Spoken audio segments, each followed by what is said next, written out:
The pre-Bastille Day meeting between two world leaders, also coming on the heels of the very first anniversary of the deadly terrorist attack in Nice. And while it is no secret that France has quickly become a hotbed of terrorist activity, now that France has a new president at the helm, what does this mean for the security of that nation moving forward with the help of the United States?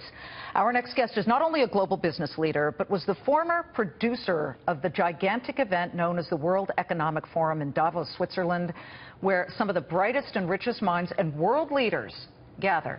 And he protects them. His company figures out how to make sure they are protected, and he is also currently producing an extremely high-level event that's taking place right smack in the middle of Paris this September called the Global Positive Forum. And I believe, Richard Attias, that Emmanuel Macron will be attending that? He has at least confirmed his patronage. It is on pencil on his agenda. But as you know, we never know what could happen between now and September 1st. But definitely, if he's available, he has confirmed to me and to Jacques Attali, who is the co-founder of the Global Positive Forum, but he will attend. And as your company puts together these gigantic events, how do you work with security? I mean, when you talk about Davos, you've got, one year I was there, you had the leader of Iran, the leader of Israel, Benjamin Netanyahu, and everybody else there.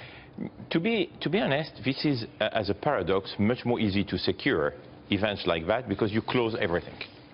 You close, you have military armed forces which are involved, the police is involved, and at the end of the day, it's more easy to secure an island than trying to secure an airport or to secure a stadium or to secure other, I would say, public space and public areas. Well, we could say that, but of course the Bataclan attacks included the soccer stadium in Paris, which is a stadium. This is exactly what I was saying, which is, unfortunately today, the public spaces are very difficult to secure because you cannot put security 24/7, which was the case of Davos or many other conferences. We know that during 3 days, we are hosting 50 head of state and 3,000–4,000 important people.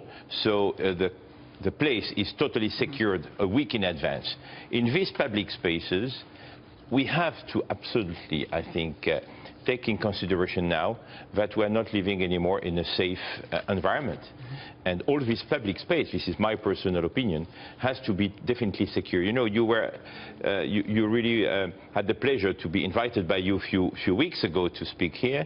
And if I remember well, the building was not secure as it is today. You have installed a barricade now by the street. And I think this is something which makes sense. Well, President Trump and President Macron have met today, but also President Trump mentioned with each country's generals. No doubt this surrounded the discussion of Syria, but as you talk about how to protect businesses, events, the world from ISIS and the lone wolves, so to speak. Boy, there are a lot of them. It's not so lone anymore. From these horrific terror attacks, you say that it has to be government, it has to be business, and it has to be the individuals out there all working together. Absolutely. I think we have to change totally our behaviors. We have to also be inspired by what is done in some countries, which, to be honest, are quite secure now. You know, I always think about a country, Jordan, the Kingdom of Jordan.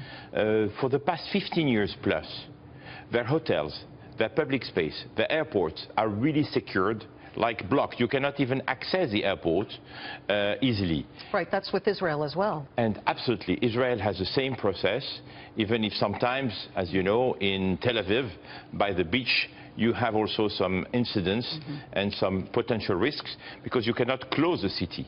But we're living in an era when you have a concert, when you have definitely a big sport events like the Super Bowl or any World Cup, we definitely now to take in consideration that we need to close, even if it's not easy for the spectators. I think ladies should not even bring their bags, unfortunately. Well, yeah, we should change totally our mentality, and we should accept what we're accepting now in the airports. The transportation rules have changed for the past few years, even with fingerprints and many other things. This has to be implemented today. A giant stadium. I think I brought a purse this big once, and they said, nope, can't bring it in. It is wonderful to have you. Thank you what do you suppose Macron and Trump are going to eat first course at, you know, on the Tour Eiffel? It's a famous chef, Alain Ducasse, with a three-star Michelin.